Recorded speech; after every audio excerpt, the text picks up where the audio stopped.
Captain Jake Morrison rubbed his tired eyes as he guided the cargo ship Terra's Pride toward the docking bay of Kepler-7 space station. The station hung in space like a giant metal flower, its arms reaching out to welcome ships from across the galaxy. Jake had been flying for 18 hours straight, but he couldn't rest yet. Not when so many lives depended on what he carried in his cargo hold. "Docking Bay 7 is clear for approach," came the voice of the station controller through the radio. The voice belonged to a Centaurian, one of the tall blue aliens who ran most of the station's operations.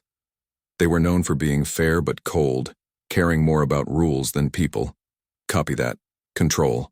Terra's Pride coming in," Jake replied, his voice rough from exhaustion. Behind him, his engineer Lisa Barnes looked up from her tablet. She was a small woman with grease-stained hands and sharp eyes that missed nothing.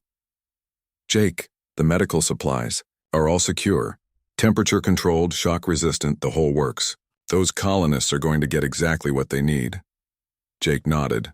The cargo hold was packed with medicine, vaccines, and medical equipment worth more than his ship. The human colony on Kepler 9b had been hit by a plague that was killing dozens of people every day. Children were dying. Families were watching their loved ones fade away while they waited for help that might never come. It had taken Jake 3 months to gather these supplies. He had called in every favor, spent every credit he had saved, and even sold his father's old watch to buy the last batch of vaccines. But it was worth it. These supplies would save thousands of lives. "Amy, how are you holding up?" Jake asked, turning to look at his medic. Amy Foster sat quietly in the corner, her fingers wrapped around a small silver locket that hung from her neck. She was younger than the others, maybe 25, with sad eyes that seemed to carry more weight than someone her age should bear. She had joined Jake's crew 6 months ago, after losing her job at a hospital when the company went bankrupt. "I'm fine, Captain," she said softly. "Just thinking about those families waiting for us. I know what it's like to lose someone to sickness." Jake knew Amy's story. She had lost her 5-year-old daughter to a disease that could have been cured if they had the right medicine. The little girl's picture was in that locket Amy always wore. It was the only thing she had left of her daughter, and she never took it off. "We'll get there in time," Jake promised. 2 more stops for fuel and supplies, then straight to Kepler 9b. Ryan Cooper, the pilot, looked up from his navigation charts. He was a tall man with steady hands and quick reflexes, the kind of pilot who could fly through an asteroid field without breaking a sweat. "Captain, we should dock soon. The crew needs rest, and I want to check the engines before we make the final jump." Jake nodded. Ryan was right. They had been pushing hard for days, and everyone was exhausted. The station would be a good place to rest and make sure everything was ready for the final leg of their journey. The Terra's Pride settled into the docking bay with a gentle thud. Jake could hear the mechanical arms locking onto his ship's hull, securing it to the station. Outside the windows, he could see other ships from dozens of different species. There were sleek Zephyrian cruisers with their silver hulls, bulky merchant, guild freighters, and even a few military vessels from the Galactic Council. "All right, everyone," Jake said, standing up and stretching his back. "We're here for 8 hours. Get some food, get some sleep, and meet back here at 0600. Lisa, I want you to check the cooling systems one more time. Ryan, look over the navigation computer. Amy, try to get some rest." The crew began to gather their things. Jake watched as Amy carefully tucked her locket inside her shirt, making sure it was safe. She did this every time they left the ship, a habit that had become as natural as breathing. "Captain," Lisa said, "should we post a guard on the ship? I know the station is supposed to be neutral, but with cargo this valuable..." Jake shook his head. "Kepler 7 has good security. Besides, we're in a neutral zone. Nobody's going to risk starting trouble here." As they walked through the station's corridors, Jake couldn't help but notice the stares they received from other aliens. Humans were still new to the galactic community, having only achieved faster-than-light travel 15 years ago. To most aliens, they were curious primitives from a backwater world, barely worth noticing. The Zephyrians especially seemed to find humans amusing. Jake had heard them talking in bars and trading posts, calling humans soft and weak. They saw Earth as a gentle world that had produced a species without the strength or cunning to survive in the harsh galaxy. They had no idea how wrong they were. Jake found a small restaurant that served human food and bought dinner for his crew. They ate in comfortable silence, each lost in their own thoughts.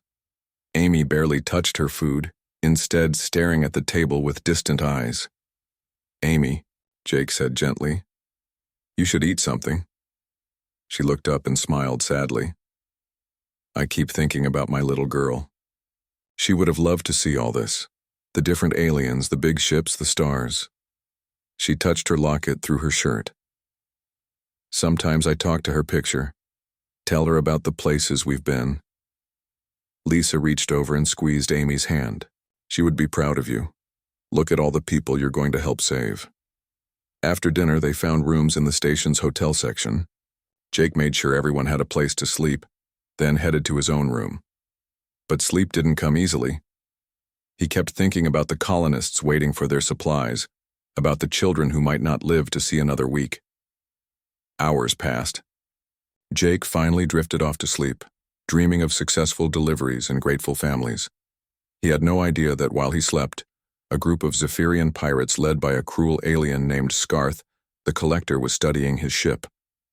They had been watching the Terra's Pride since it docked, using their advanced sensors to scan the cargo hold. Medical supplies. Expensive, easy to sell, and carried by what they saw as harmless humans who wouldn't fight back. It looked like easy money. Scarth smiled, showing rows of sharp teeth. By morning, those foolish humans would learn what happened when they carried valuable cargo through space without proper protection. The theft was already planned. The pirates just had to wait for the right moment to strike. Jake woke up to the sound of his communicator buzzing. The red numbers on the clock showed 05:30, 30 minutes before they were supposed to meet. He rolled out of bed, still groggy from too little sleep, and answered the call. "Captain, you need to get down here right now." It was Ryan's voice, tight with anger and disbelief. "What's wrong?" Jake asked, already pulling on his clothes. "Just get down here, docking bay 7, and bring the others." Jake's stomach dropped. Something was very wrong. He quickly called Lisa and Amy, telling them to meet him at the ship immediately. The three of them hurried through the station's corridors, past sleepy aliens heading to their morning shifts. When they reached docking bay 7, Jake stopped dead in his tracks. The Terra's Pride sat in its berth, but the cargo bay doors were wide open. Empty. Completely empty. Ryan stood beside the ship, his hands clenched into fists. His face was red with rage. "They took everything, Jake. Every single box, every vial of medicine, every piece of equipment. It's all gone." Amy made a small sound like a wounded animal.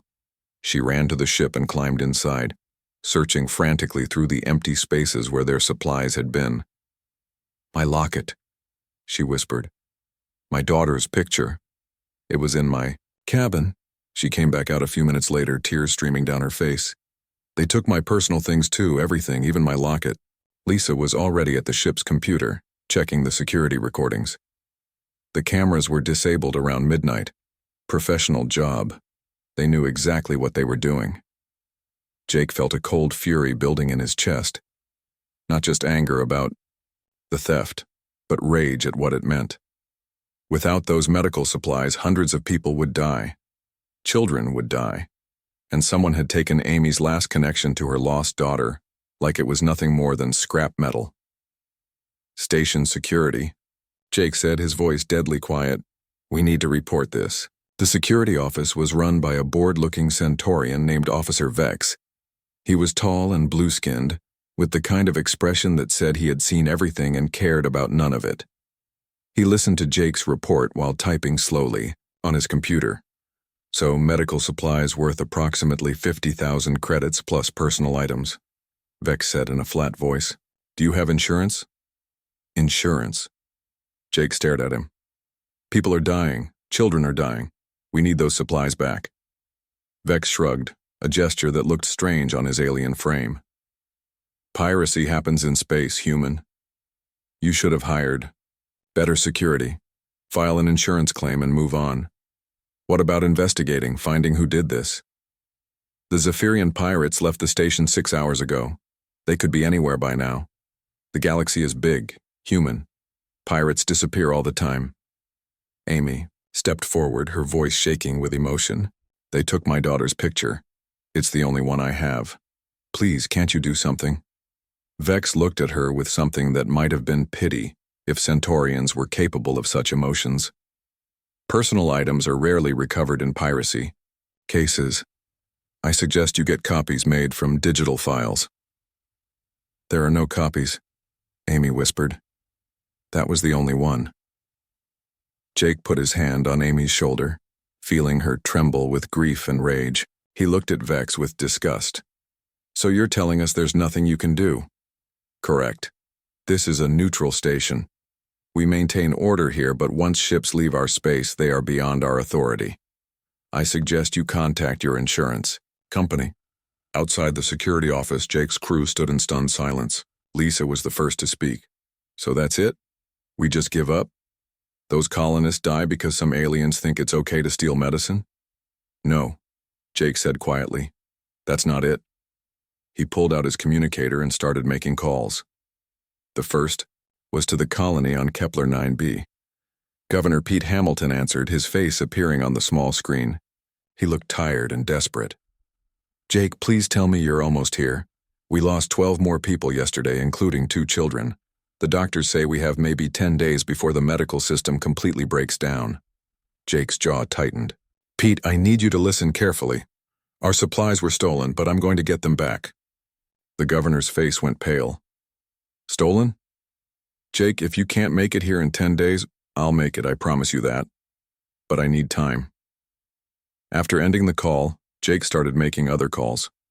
He had been a cargo captain for 15 years, and in that time he had made friends throughout human space. More importantly, he had made friends with people who weren't afraid of a fight. The first call was to Captain Steve Martinez, who ran cargo between the outer colonies. Steve was a former military man who had served in the Earth Defense Force before becoming a trader. His ship, the New Houston, was armed and armored for dangerous runs. Jake? What's wrong? You sound like someone killed your dog. Worse. Someone stole medicine from dying children. There was a long pause, then Steve's voice came back, hard as steel. Where and when? The second call was to Claire Thompson, who ran a security company that protected human merchant ships. She had been a Marine before going private, and she didn't like bullies. Pirates hit you? On a neutral station? Claire's voice was dangerous. That's not just theft, Jake. That's a declaration of war. The third call was to Tony Garcia, a smuggler who operated on the edge of legal space. Tony owed Jake a favor from years ago, when Jake had looked the other way during a customs inspection. Zephyrians, huh? Tony laughed, but it wasn't a happy sound. Those blue bastards think they're so smart. Time someone taught them different. One by one, Jake's friends agreed to help. Within 6 hours, he had a small fleet assembling. Ships started arriving at Kepler 7, their captains grim-faced and ready for a fight. Officer Vex watched the growing human presence with growing concern. What is the meaning of this gathering? He asked Jake when they met in the station corridor. Friends, coming to visit, Jake replied calmly. This station is neutral. We cannot allow military action to be planned here. Jake smiled, but his eyes were cold. We're not planning military action. We're planning to recover stolen property. That's perfectly legal, isn't it? By evening, Jake had 12 ships and 43 volunteers.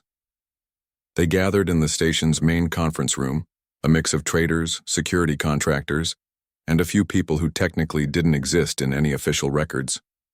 Steve Martinez stood up first. Jake told us what happened. Some of you might be wondering why we're here for one cargo run. Let me explain something.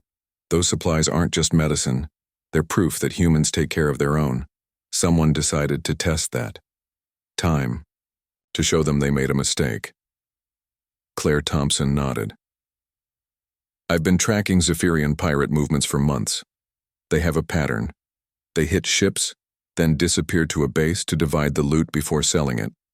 We find that base. We find your supplies, Tony Garcia grinned. And once we find them, we show them what happens when you steal from humans. Amy stood up, her face pale but determined. I want to come with you. Amy, this is going to be dangerous. Jake said gently. They took my daughter's picture, she replied, her voice steady. They took the only thing I had left of her. I want to be there when we get it back. Jake looked around the room at the faces of his friends and volunteers. These weren't soldiers or government agents. They were ordinary, people who had decided that some things were worth fighting for. All right, he said, let's go hunting. Outside the conference room, aliens throughout the station watched nervously as the humans made their preparations. Word was spreading through the galactic communication networks. The humans were mobilizing over a simple piracy incident. Nobody understood why they were making such a big deal over stolen cargo. After all, piracy was just business in the galaxy. They were about to learn that for humans, some business was personal. The human fleet spread out across 3 star systems, each ship following a different lead. Jake had never seen anything like it. These weren't military vessels with official orders. These were ordinary people who had dropped everything to help, strangers they would never meet.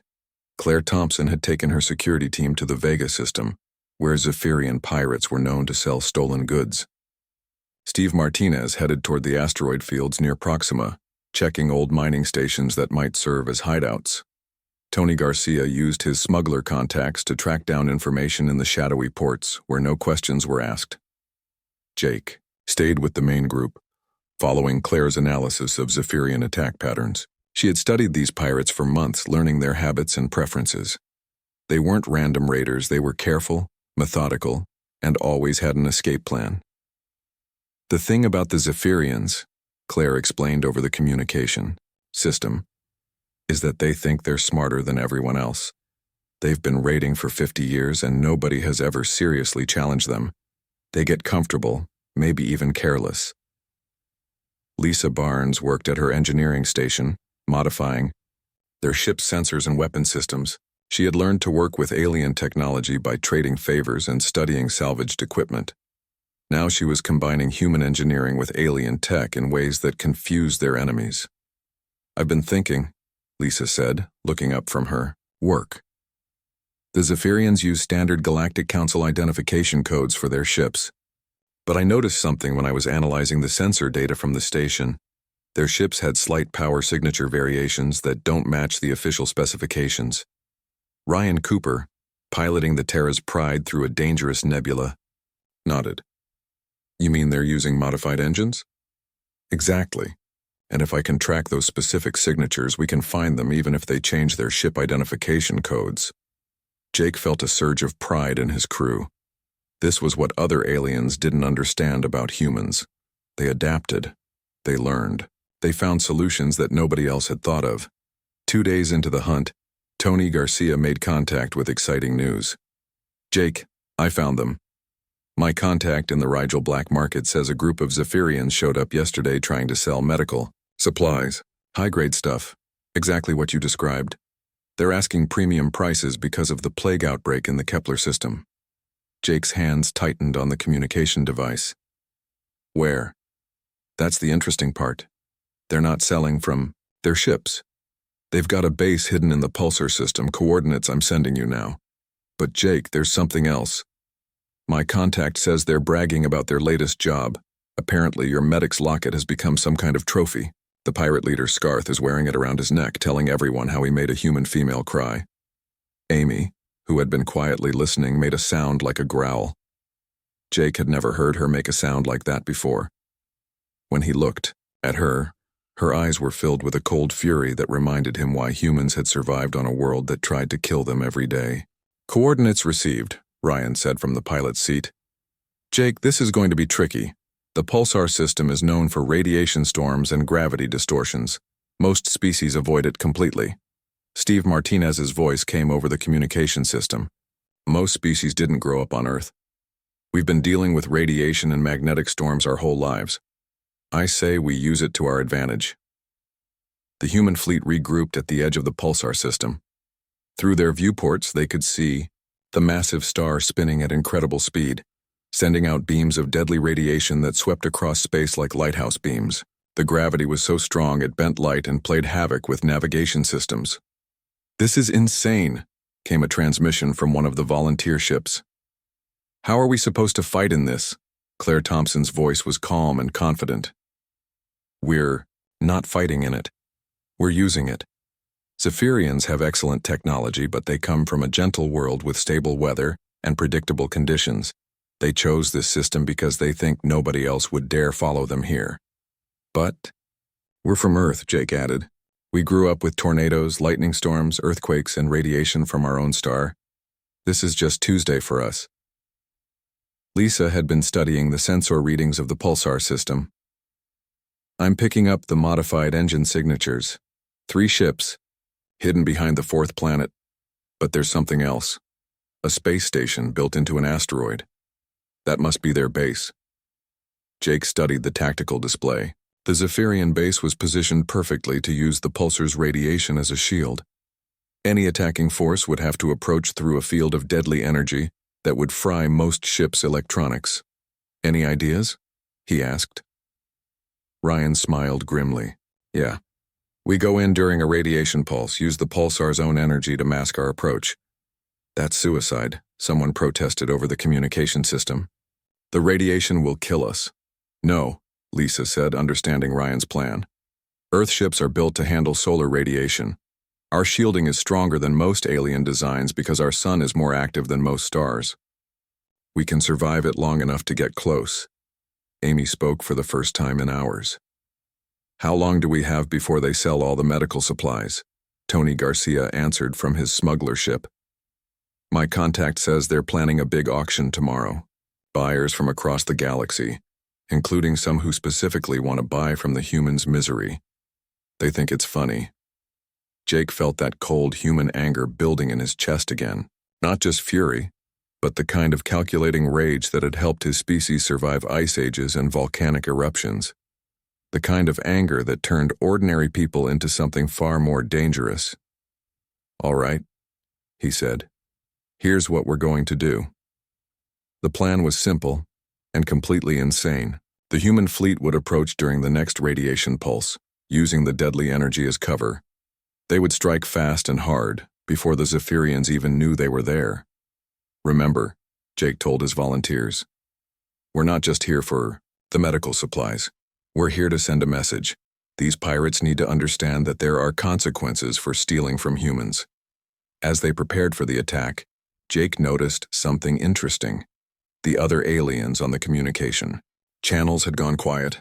Throughout the galaxy, different species were monitoring human communications, trying to understand what was happening. Word was spreading that the humans were planning to attack a Zephyrian base in a pulsar system. Most aliens thought it was impossible. Some thought it was a bluff. Scarth the Collector, sitting in his comfortable base surrounded by stolen goods, laughed when his sensors detected the approaching human ships. Look at this, he told his crew, pointing at the display. The foolish humans followed us here. They actually think they can attack us in a pulsar system. Their primitive technology will be fried before they get within weapons range. He touched Amy's locket, which hung around his neck next to his other trophies.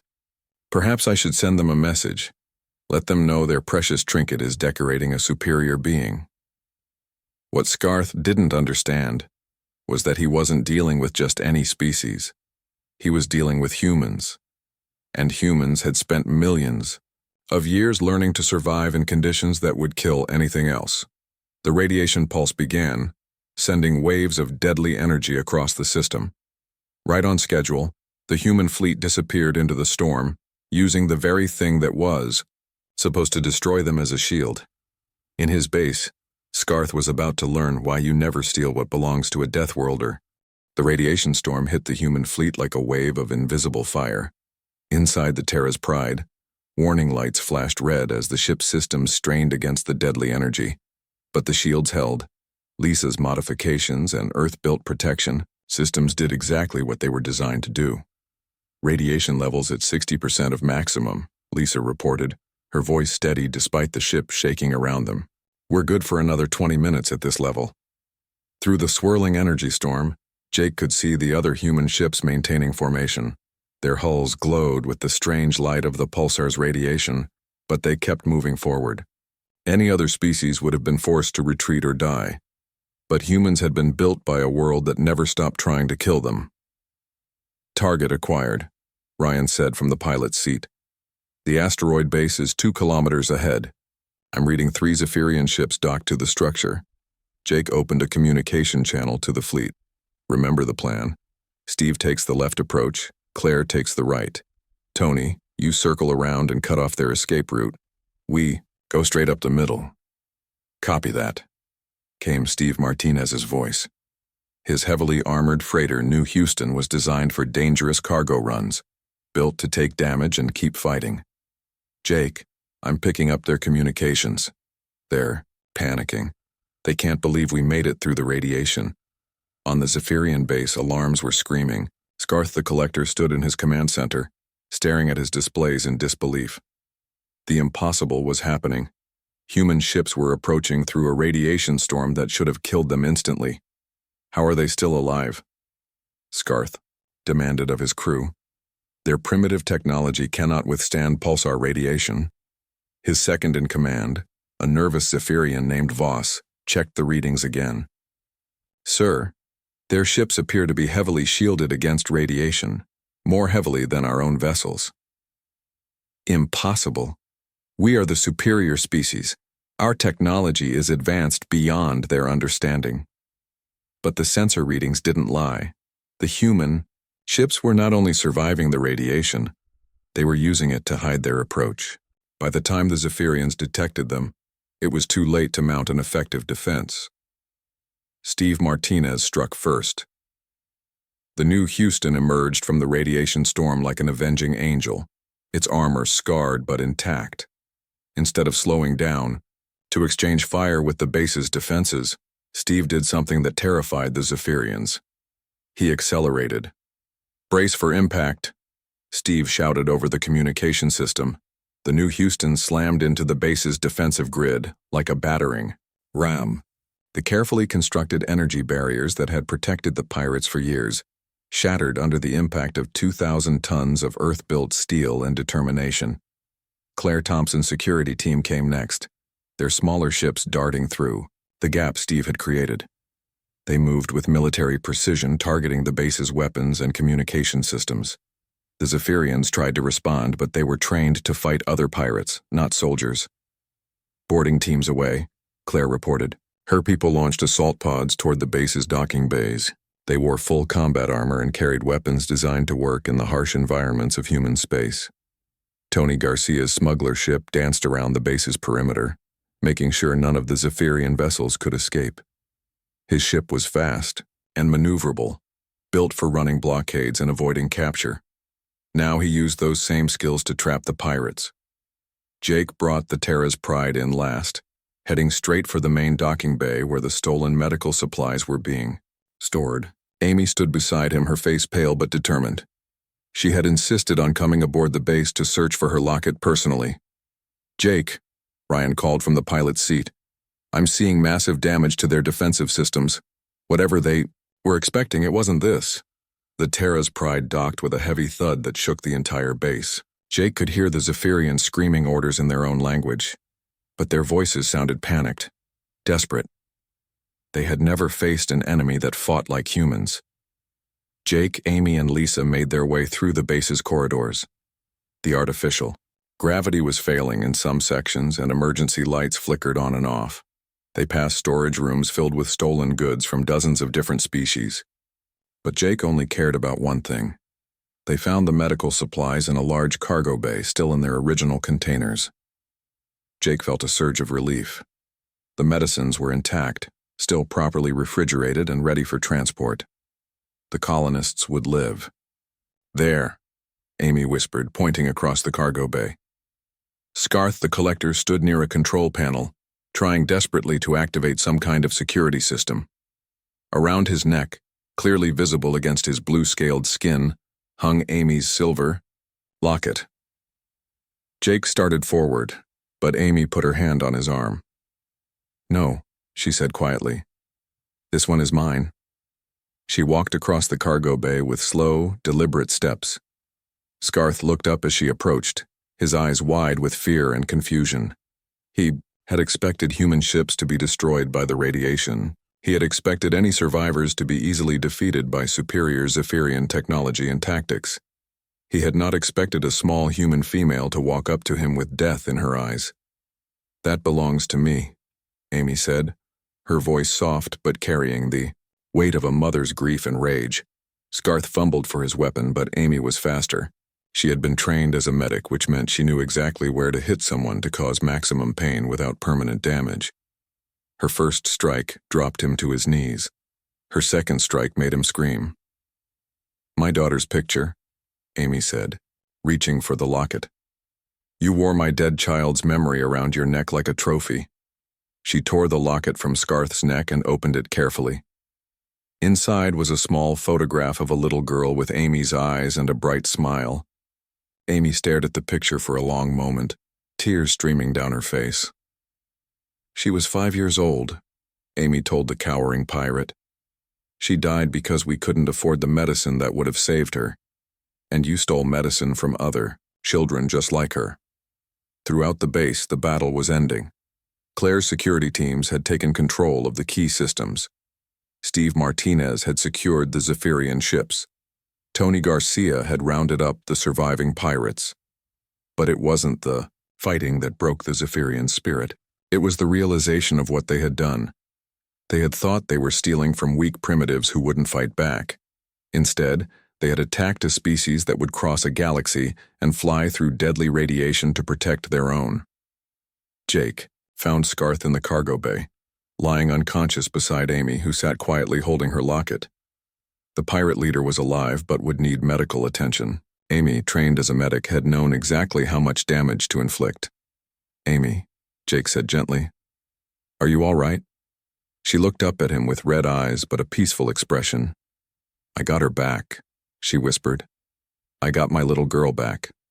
Over the communication system, Claire Thompson's voice crackled with satisfaction.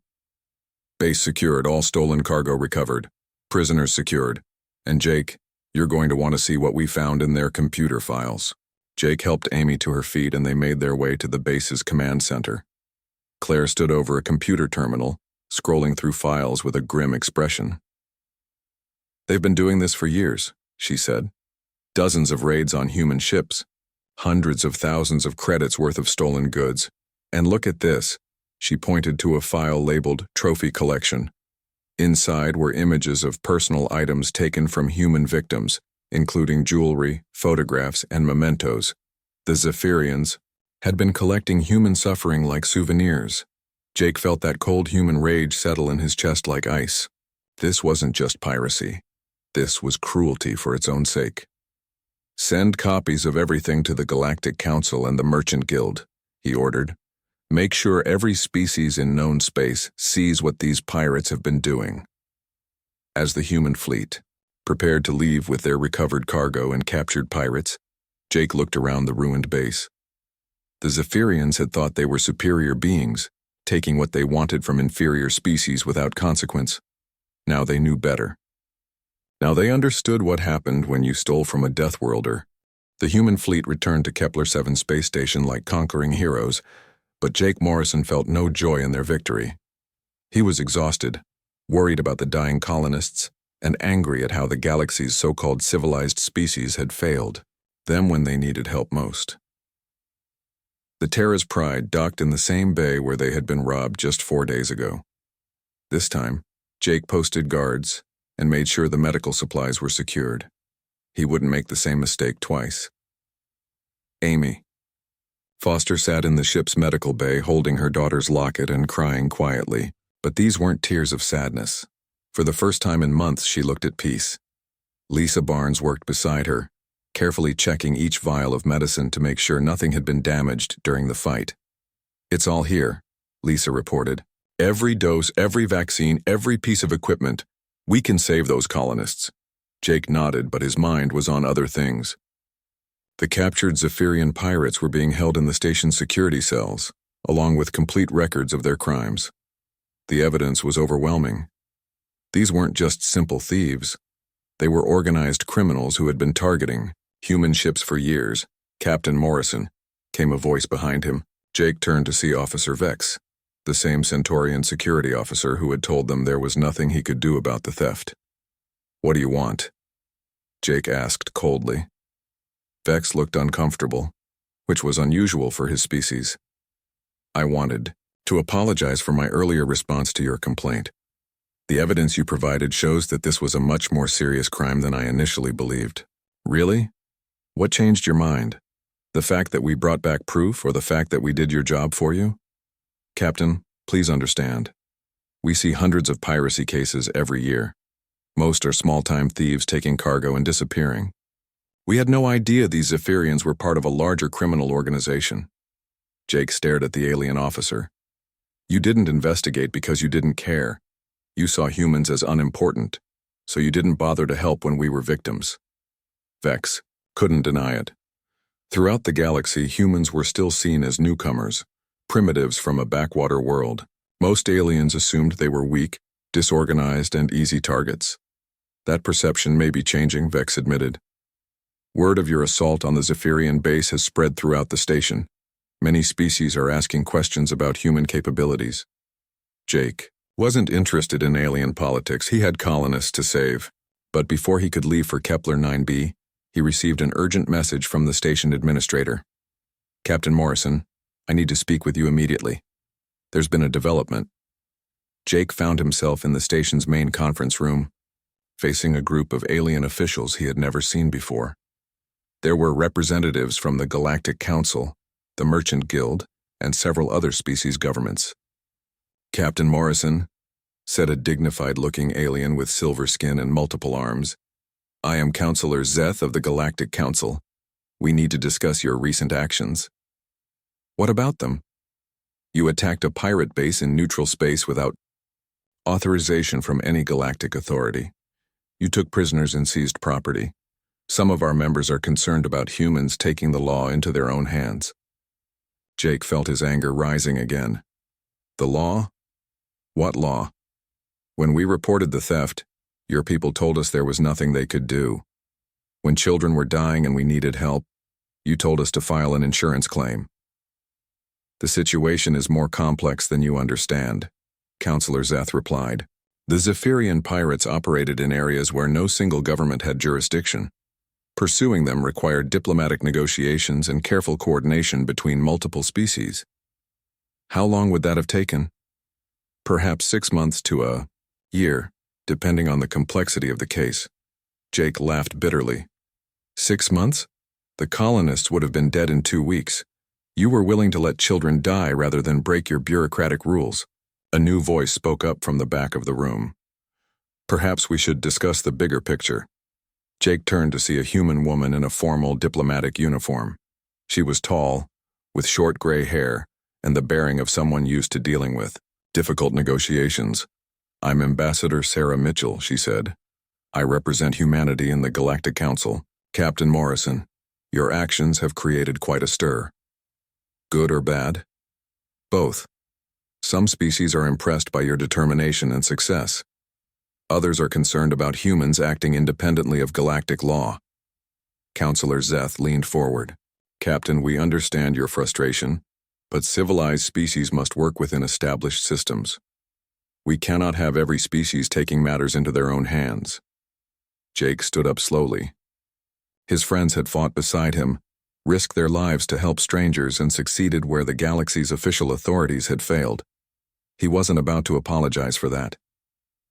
"Let me make something clear," he said, his voice carrying the weight of exhaustion and anger. 4 days ago, pirates stole medicine from dying children. They took a mother's last memory of her dead daughter and wore it like a trophy. When we asked for help, you told us it was just business." He looked around the room at the various alien faces. "So we handled it ourselves. We found the pirates, recovered the stolen goods, and captured the criminals. We did what you wouldn't do." "The methods you used were extreme," Counselor Zeth protested. "Flying through a pulsar storm, assaulting a fortified position, using military tactics against pirates. Most species would consider such actions impossible or insane." "Most species didn't grow up on Earth," Jake replied. "We come from a world that spent millions of years trying to kill us. We learned to survive by being tougher, meaner, and more stubborn than anything that wanted us dead." He pulled out a data pad and placed it on the conference table. This contains the complete records we recovered from the Zephyrian base. Evidence of over 200 attacks on human ships, theft of medical supplies, food shipments, and personal property worth millions of credits. Your civilized systems failed to stop any of it. Ambassador Mitchell picked up the datapad and scrolled through the files. Her expression grew darker with each page. Captain, this is extensive. How many human ships have been attacked? Too many.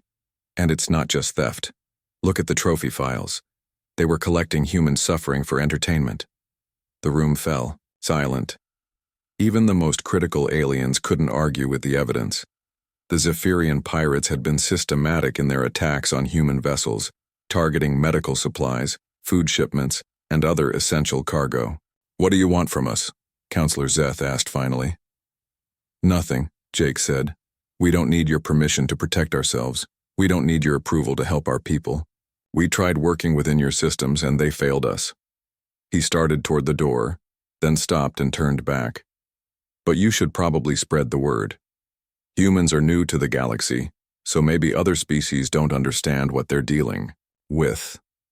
Let me make it clear, Jake's voice carried throughout the silent room. We're from a world you call a death world. We survived ice ages, volcanic eruptions, predators, diseases, and wars that would have wiped out most species. We learned to take care of our own because nobody else would. He gestured toward the datapad. Anyone who wants to test that is welcome to try. But they should remember what happened to the Zephyrians. They thought humans were weak, easy targets. Now their base is destroyed, their fleet is captured, and their leaders are sitting in prison cells. Jake left the conference room and walked back to his ship. Amy was waiting for him, holding her daughter's locket and smiling for the first time in months. Ready to go save some lives? She asked. Always, Jake replied. The Terra's Pride departed Kepler-7 with its precious cargo of medical supplies. Behind them, the space station buzzed with activity as word of the confrontation spread throughout the galaxy. Within hours, every pirate organization in known space had received the same message. Human ships were no longer easy targets. The species from the Death World had shown what they were capable of when pushed too far. 3 days later, Jake watched as the medical supplies were unloaded on Kepler 9b. The colonists wept with relief as doctors began administering the life-saving treatments. Children who had been dying began to recover. Governor Pete Hamilton shook Jake's hand with tears in his eyes. You saved us all. How can we ever repay you? Just remember, Jake said. When someone needs help, you help them. That's what humans do. 6 months later, Jake received a message from a consortium of alien trading companies. They wanted to hire human ships to protect their cargo runs. The payment offered was enormous. Jake smiled as he accepted the contract. Sometimes being known as the dangerous neighbors had its advantages. Throughout the galaxy, the word had spread. There were some species you didn't cross, some lines you didn't step over, and some people you absolutely did not steal from. Humanity had earned its reputation as the galaxy's most dangerous neighbors when provoked. And they had done it the hard way, one rescued colonist and one recovered locket at a time.